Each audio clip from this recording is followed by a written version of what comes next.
Hi, welcome to Matt About Outdoors. It's been a little while, but I've got a new product I'd like to test and demonstrate for you today, and that is an 1800 watt generator that I picked up in Aldi. Why did I buy a generator? Well, I needed a strimmer, and it was £150 for a petrol strimmer.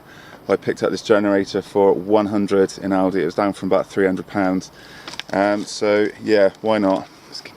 You've got a bit of power around the house then as well if you have a power outage.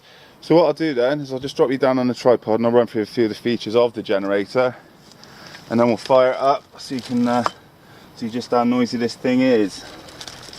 Just wind you down. Go the opposite way. There we go. So here she is in all her glory. Heavy bit of kit, I'm not going to lie. This thing's 20 kilos in weight.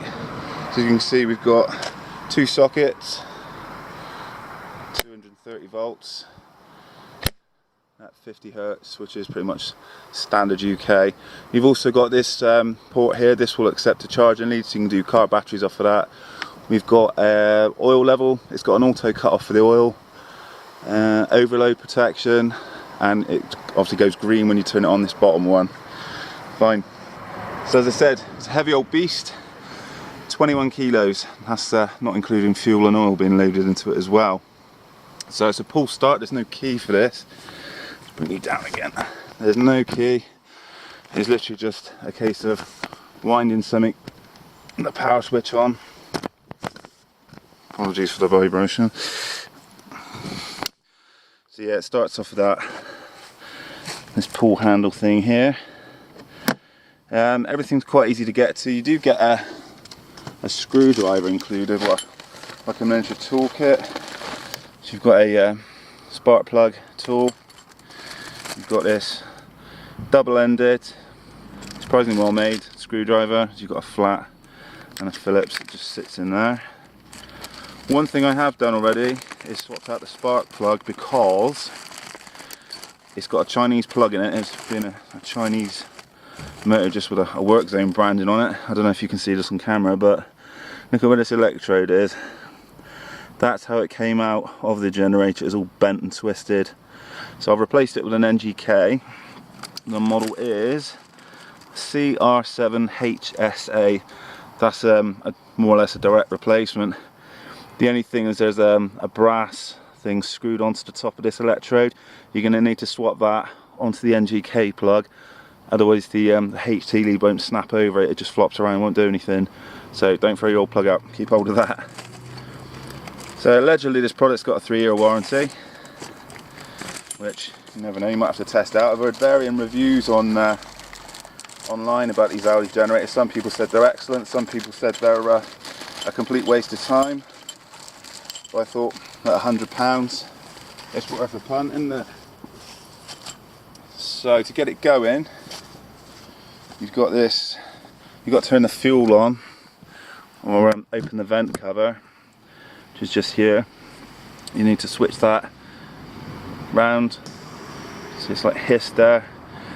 Then that's your vent cover open now, so you're not going to have a vacuum when you're trying to get fuel through it. It's just going to flow nicely through the device. Whilst we're there, I'll quickly show you the cover. Everything's quite easy to get to, you just need one of these little screwdrivers. So this is just a case of one screw, which is fine, nice and easy to get out. Then you just pull back the cover and just lift it. He says, there we go.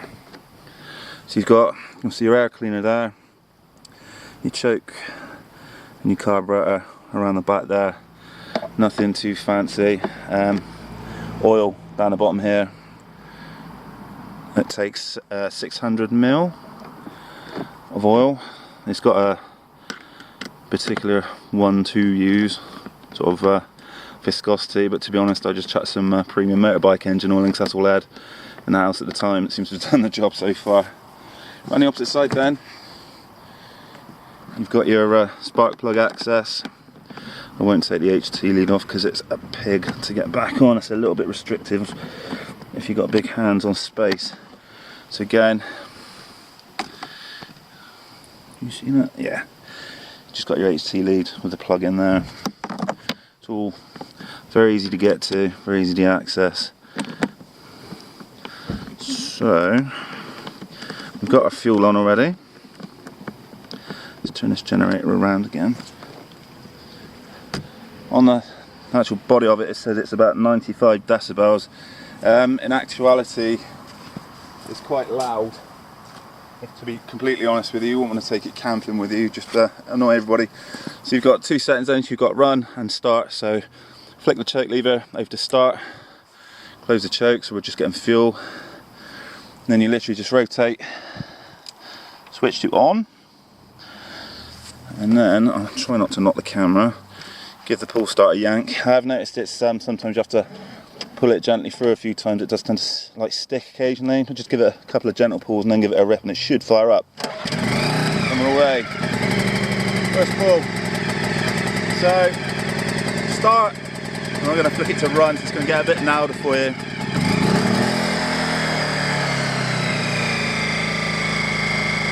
There we go.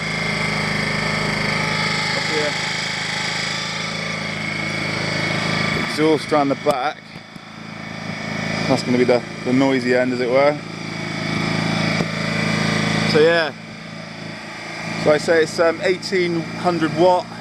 It says up to a maximum of 2000 watts. So if you look online, I think the general rule of thumb is to add a couple hundred watts onto whatever device you're planning on powering. So far I've had a strimmer on there which was about 400 watts. Yeah, it runs absolutely fine. One thing to note, just give the generator sort of a minute just to warm up. If you put it under a load straight away just after you started it, I've actually stalled the motor, I've had to restart it. The fuel, obviously petrol, mine started coughing and farting. I'll just turn it off a sec. Just twist that lever. So mine did have some petrol still in the bottom of it, it's coughing and farting, so I'm thinking because my generator wasn't on a level surface that some of the fuel wasn't actually getting drawn into the carburetor, so I topped her up, and yeah, that seemed to sort the problem out nicely. Obviously the revs are going to drop when it is under load, so it's going to make it a little bit quieter, but then you've got your device that's plugged into it. So I thought that was quite lucky. With the Chinese spark plug, that's it. With the Chinese spark plug that I pulled out, it was taking me 3 or 4 pulls sometimes to get the motor to catch. Since I've swapped it out for the NGK, but remember that's a CR7 HSA plug, but remove the brass thing off the Chinese plug and screw it onto the NGK to get it to fit. It's going in sort of 1 pull. This has been sat in the house for 3 or 4 days, so I've not warmed the engine up or anything, and it just fires straight away. So again, start, pull. Whoops. Oh dear. You know why that is? I made this mistake before. I haven't turned the switch, I haven't turned it to the on position, so we'll try again. First pull, let's hope so. There we go. Sort of. Right. Now if I flick it to run and try it. There we go.